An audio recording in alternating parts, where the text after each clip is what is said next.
The government announced this week that 700,000 American children went hungry at some point last year. But food banks say this year is even worse, and they expect the trend to continue. Heather Sells has more on how the economy is affecting the often hidden problem of hunger. If America is the land of plenty, then why are so many people going hungry, really hungry? More and more families are going a day or 2 or 3 days without any food whatsoever. Hunger is often invisible, but not here on the streets of San Diego, where young and old line up for a loaf of bread, some eggs, milk, and a bit of produce. Some wait over 12 hours. We had a 3 o'clock distribution a day, and I've seen them line up beginning at 2:33 a.m. This storyline is playing out at churches and food pantries across the country, courtesy of an economy gone bad. More families forced to cut back, and that includes groceries. It's hard to find good numbers on just how many people are actually hungry, but food banks across the U.S. say demand is definitely up this year. The nonprofit group Feeding America oversees 200 food banks across the country, like this warehouse in San Diego. The food banks supply 63,000 food pantries. This year, the pantries report demand is up as much as 20%. That translates into an average of 4 million people standing in line for food every week. Pastor Frank Allen works with the ministry Operation Blessing to supply food to the poor in Portsmouth, Virginia. This year, the number he is feeding has doubled. In this community, there are children that go to bed hungry. Sometimes Allen's ministry provides multiple meals during the week, like dinner at this children's tutoring program. That's because he's not sure what these kids are getting at home. Some folks eat 2 meals a day. A lot of people just add another can of water to the soup to water it down to fill their kids. David Michael has 3 kids to feed, and in his family of 5, he's the only one bringing home a paycheck. He never expected to stand in a food line. I used to volunteer here. I used to be on the other side. But Michael is here because his employer cut his hours, and new jobs are tough to find, especially with so many industries not just cutting hours, but laying off people.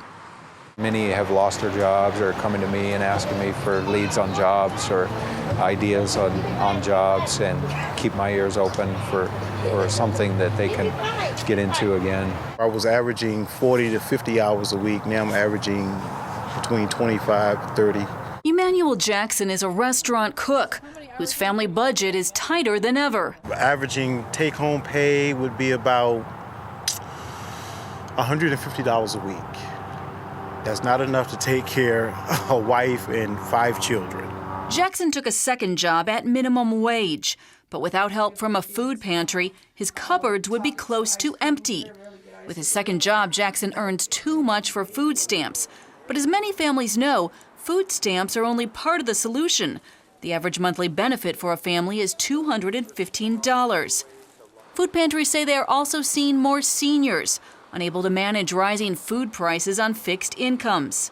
This food, what you see here, is actually not as much as we usually have this time of year. The other part of the problem is food supply. For many food banks, corporate donations are down. Unfortunately, we can't really tell how many adults and children are hungry.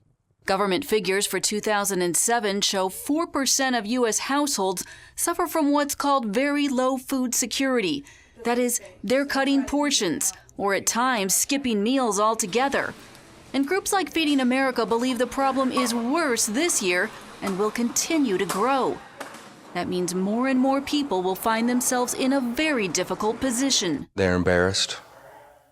They're ashamed. They've never had to ask before, especially senior adults. They're not used to asking. Can you imagine not knowing if you're going to eat or not, and then going to school and being hungry the whole day and getting your lunch, and then finally you're full because it's the first time you've eaten in the last 24 hours, and now you're a little sleepy? The good news is there is help available. The government says only 2/3 of those eligible are taking advantage of food stamps. For others, food banks will make the difference. But with supplies in question, many pantries worry that they may not be able to help provide what so many take for granted: food on the table. In San Diego, Heather Sells, CBN News.